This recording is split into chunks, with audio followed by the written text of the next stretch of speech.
Hello, we are Team Daky. We are a group of grade 11 learners from Westville Boys High School. I am Deelan. I'm Arman. I'm Keenan. And I'm Yashtil. Our team entered the Charter Quest CFO case study competition as we wish to gain valuable insight and experience into the vast world of business. Our whole team shares the common interest of conquering new challenges and issues. Throughout the Charter Quest CFO case study competition, we have learned many valuable lessons, such as working as a team and also using the different opinions that our team members provide. We've also learned the importance of communication and problem-solving skills. The Charter Quest CFO case study competition can assist us with our hopes and dreams of becoming future leaders and professionals in our chosen career fields through experiences, learning curves, and failures endured. Our school's message of nurturing excellence drives our team to succeed. So, vote for Team Daky from Westville Boys High School.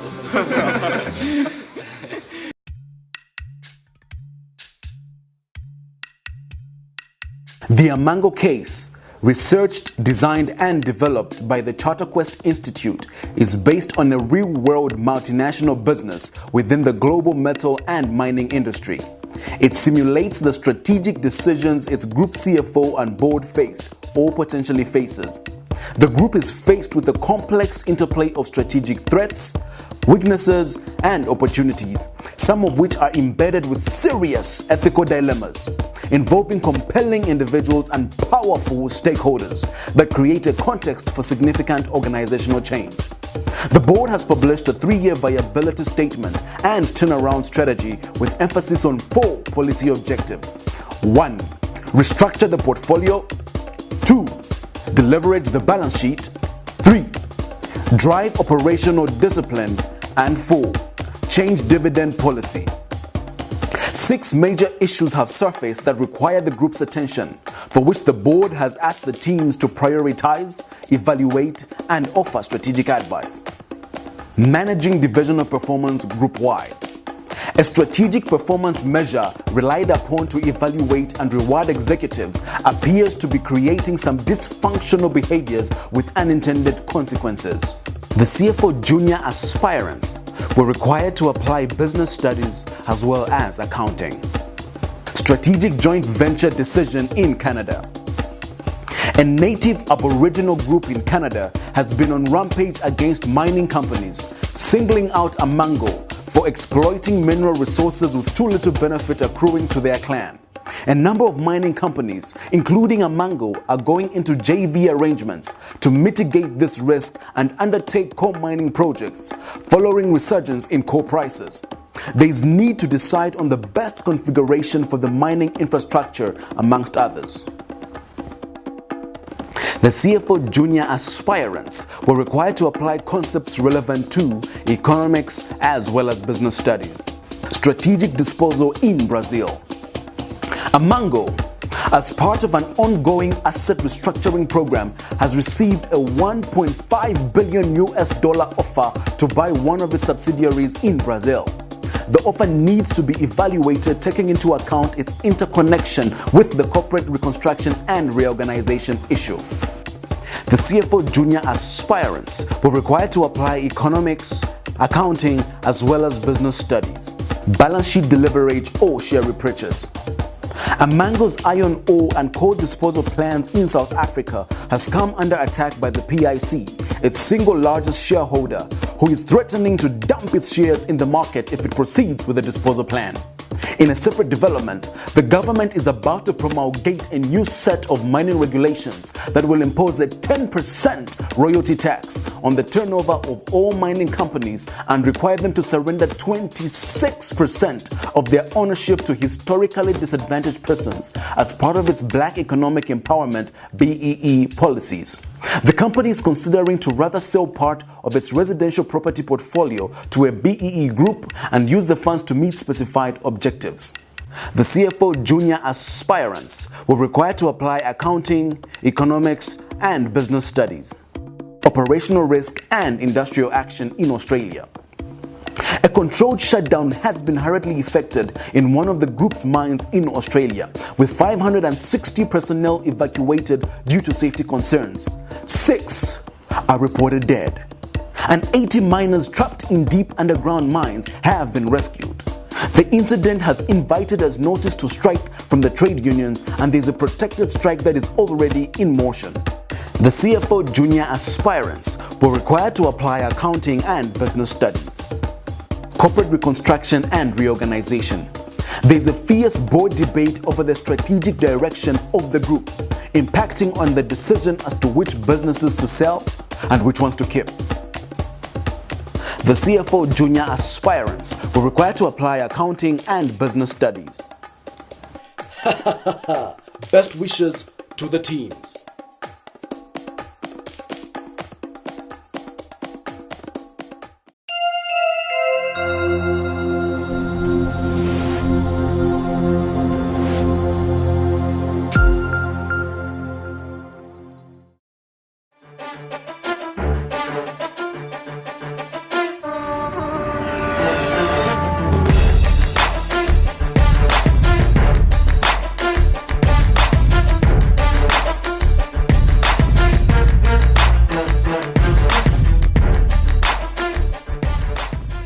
Team Daky.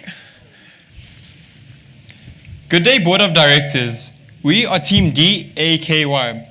Our Board of Consultants have critically assessed each issue dealing with the mining company Amango. We have prioritized the issues according to the urgency of matters at hand, the potential losses, and how the decisions will affect the company and stakeholder relationships. We will deal with the issues in the order of priority that we have identified. Firstly, I will talk about the strategic disposal in Brazil. Amango has considered disposing of their stake in Niobium and Phosphate Limited in Brazil. They have now received a final offer from CMOC for $750 million. But they have only 7 days to decide whether this offer will be beneficial or not. Amango should take this offer as the market value of the shares is only $443 million, which is 59% of the offered price. Also, with the disposal of the subsidiary, the liquidity and solvency ratio will slightly increase. The disposal of the subsidiary could cause loss of presence in the industry, and this might make the shareholders feel as if Amango is becoming less competitive among other mining companies, but it does conform to our strategic objectives of reducing our net debt to below $10 billion. Operational risk and industrial action in Australia. The problem we are dealt with here is whether we reopen the mine and put the lives of our workforce at risk, which would result in an employee strike, as well as risk a total mine collapse due to a geotechnical design flaw that was discovered.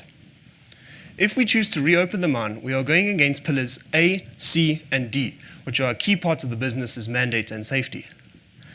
However, if we choose to keep the mine closed, we will incur a daily loss of $250,000, which sets us back on our KPI of reducing our net debt to below $10 billion. Our recommendation would be to keep the mine closed until its safety has been properly assessed. Although we would be incurring a daily loss of $250,000, we would be adhering to our pillars of value by ensuring the safety of our workforce. We will also eliminate the risk of a total mine collapse, which would be even more detrimental to the business and incur even greater losses in the future. Some ethical issues are that if we choose to reopen the mine, we are directly putting the lives of our workers at risk. Some workers have also been reported being injured and even some killed due to excessive overtime being experienced. The business needs to relook at its employee contracts to ensure that this does not continue in the future. I will now be discussing the strategic joint venture decision in Canada. After a 10-year low, the price of coal has come back, and this increase has encouraged Amango to resume coal mining in Canada. However, a protest group, Idle No More, is targeting mining groups that do not promote joint ventures with Canadians. Competitors have set up joint ventures with local partners, putting Amango at a social and ethical disadvantage over our competitors. The best design for Amango and the future of this joint venture is Design 1, Small and Shallow. This design was chosen as it offers us maximum profit while minimizing costs. The level of coal production we have chosen is the maximum level, 10 million tons. This demand was chosen as it offers us maximum profit for every ton of coal produced. Entrepreneurial qualities. Amango needs to be confident in their goals and work towards them. If problems arise, they need to structure them to work so that they can achieve their main goals. They also need to exploit gaps in the markets to increase profits. Success factors. Amango's needs sustainability amongst its customers, joint venture partners, and the Canadians. Amango's profitability depends on the company reducing costs and all other expenses to ensure maximum profit is made.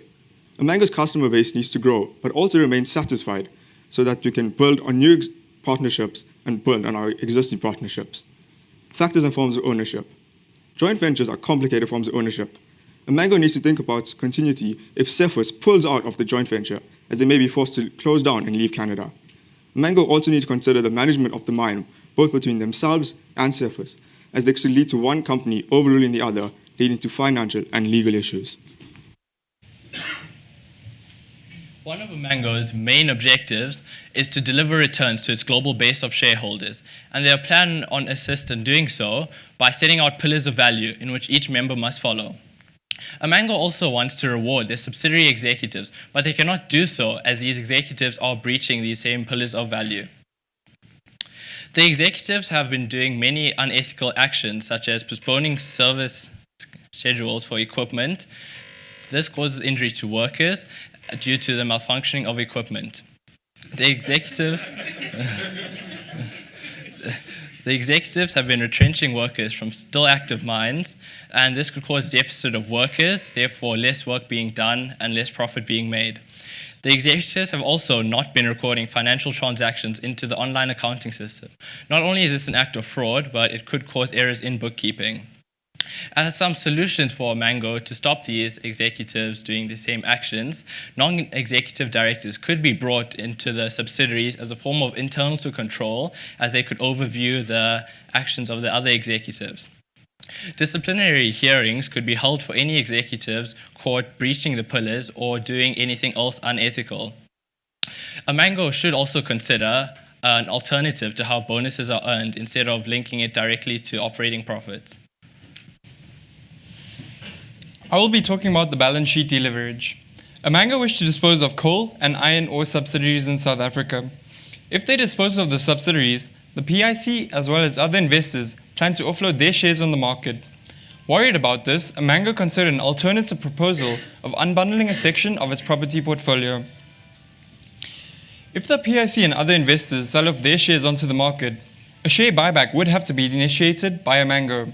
However, this would negatively affect the company as the shares would have to be bought back at a much higher price. More importantly, the PIC and other investors could invest their shares in a direct competitor to Amango. Our recommendation for Amango would be to unbundle a section of its property portfolio and sell it to the BEE company. The proceeds from the sale of the property will be used to target the net debt of $10 billion as per the KPI. Even though the sale of the properties will decrease the solvency ratio for Mango, the proceeds from the sale of the properties will again be used to target the net debt of $10 billion. Also, Coal Limited and Iron Ore and Manganese Limited contribute towards almost a third of total revenue and almost half of operating profit. Disposing of these subsidiaries would greatly reduce Amango's total revenue and operating profit. Some ethical issues to consider are that if Amango disposes of the subsidiaries, there will be a huge decrease in employment. Many of the mine workers are breadwinners of their families, and this huge shrinkage in employment will result in negative fallout effects for Amango, as well as definitely harming the relationships with the South African government. If they dispose of the properties, the current leaseholders might lose out on the option to buy back the properties after 15 years at the promised 90% discount. Corporate reconstruction and reorganization. The business is wanting to dispose of one of its 7 subsidiaries in order to reduce the net debt of $10 billion. We previously suggested the selling of our Niobium and Phosphates Limited subsidiary, as it is making an operating loss of 1.12%, as well as only having 2% revenue share in its respective market. We further suggest the selling of the Nickel Limited subsidiary, as it is making an operating loss of 1.51%, as well as only having 4% revenue share in its respective market. So the selling of the subsidiary won't greatly affect our competition in the markets. Further, with the selling of these subsidiaries, we will be able to employ better control over our other subsidiaries to try and boost their effectiveness and profits. Our recommendations have been structured to target the net debt of $10 billion as per the key performance indicator. We thank you for considering our recommendations.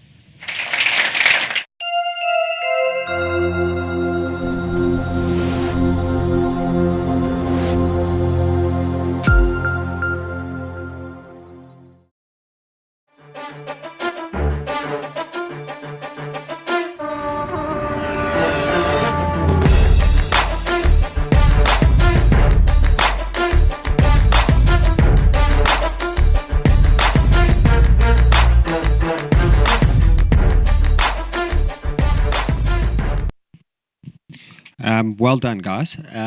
Just on the ethical issues, you raised some concerns to us as a board that there were fraudulent transactions. How do you suggest we handle those and deal with the staff members that they relate to?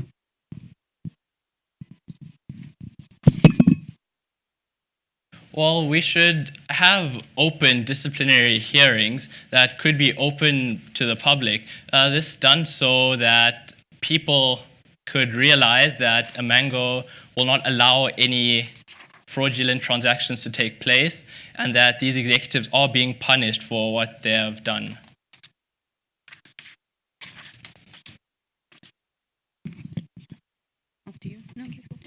First of all, I think well done just in terms of the various options for the joint venture to demonstrate it the way you've done and then select design one from a longevity perspective is well documented.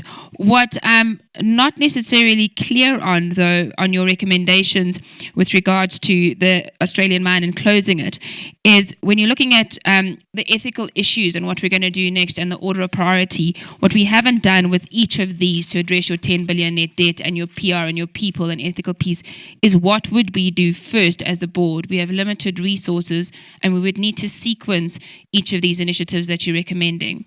So where would we start?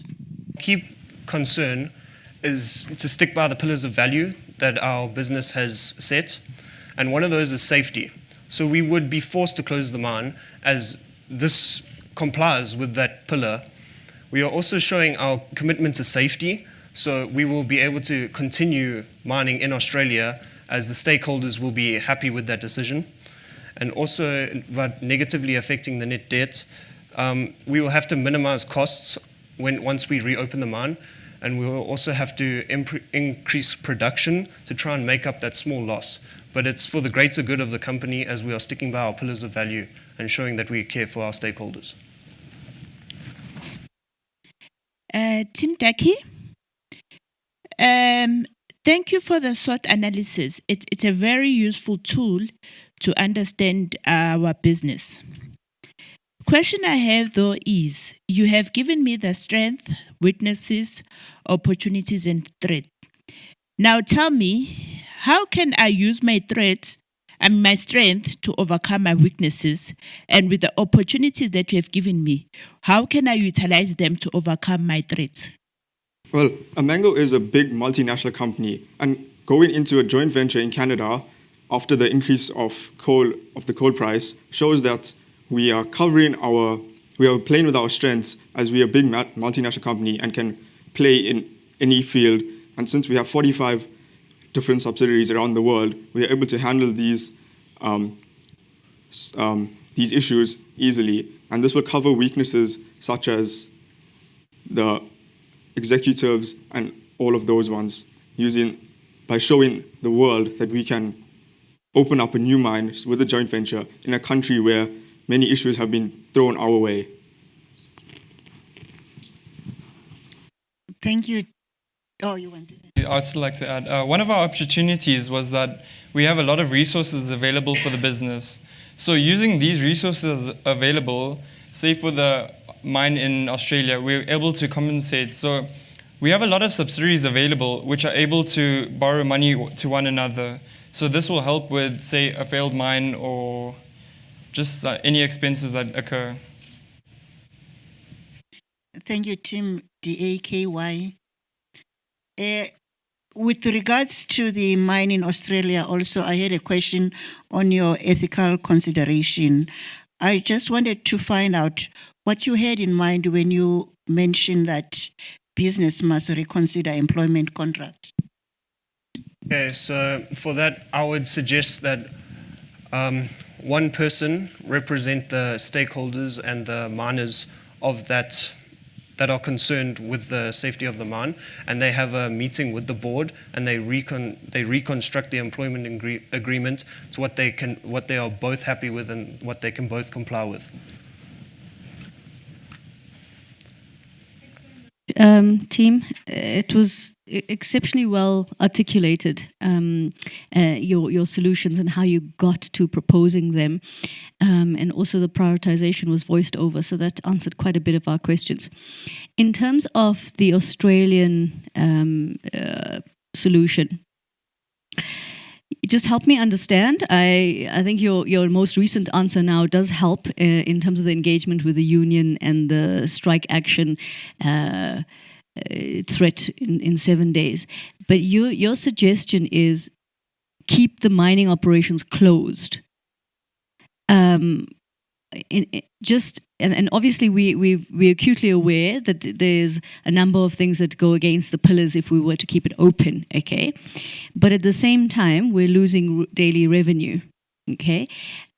What do you suggest is our maximum period? So I'm interpreting that you're saying keep the mine closed momentarily and then open it at some point. How can you help the board manage that magic number of days that we need to keep it closed, or what considerations would you suggest? Okay, well, safety is our foremost concern. So we will have to rush the opening of the mine as we are making this loss daily, but we can't rush it to the extent that there might be a fault in the future. Because with total mine collapse, we will incur even greater losses, and we cannot afford that. Also, we are choosing to resume coal mining in Canada. So the costs from that new business and the profits can be used to back up the losses incurred daily on our shutdown of the mine. That's great. I just have a follow-on question. The CEO has obviously falsified records and demanded that we open the mine, and he's been quite evasive on the safety records and reporting the deaths and that. What should we, as the board, consider in terms of appropriate action with regards to the CEO's actions? Okay, well, one thing that we can do to make up, we can have upliftment projects for the community to make up from this wrongdoing of the company, but also to tie in with the group managing division worldwide, public hearings and open displays of punishment will have to be shown. So the CEO will have to be publicly shown that he was wrong and that he falsified documents, and that we will do everything that we can to fix it and try and get our mine back in operation. Thank you. I just have one last question, I think, from a timing perspective, and to understand from your side. So you've given us a view as a board of what you recommend we could do and talk through the Australian component and safety, and in each of the iterations, safety in the process. I wanted to know how your safety pillar, just because from a holistic perspective, extends not just to the operations and to the people, but our reputation. And I talk to that in the sense of your leases where you may not be able to fulfill the buyback component, and to that in terms of idle no more. How do you actually define, how have you defined that safety element? Because it's an overarching value that you've cited twice now. Balance sheet deleverage and with the leaseholders might losing out on the option to buy back the property. We thought that the company could go into negotiations with the BEE company and help set up a contract that benefit both the leaseholders and the BEE company. We don't want the BEE company to overcharge our leaseholders so that they basically paying just for their rent. So we'd like to go into almost contract negotiations with them in order to work out something fair. And adding on, regarding the pillars of safety and the protest group Idle No More, we can set up specific organizations and community outreach programs in Canada to assist Canadians to help them understand mining and put money into local communities to help them improve infrastructure, schooling, and all of those sort of things.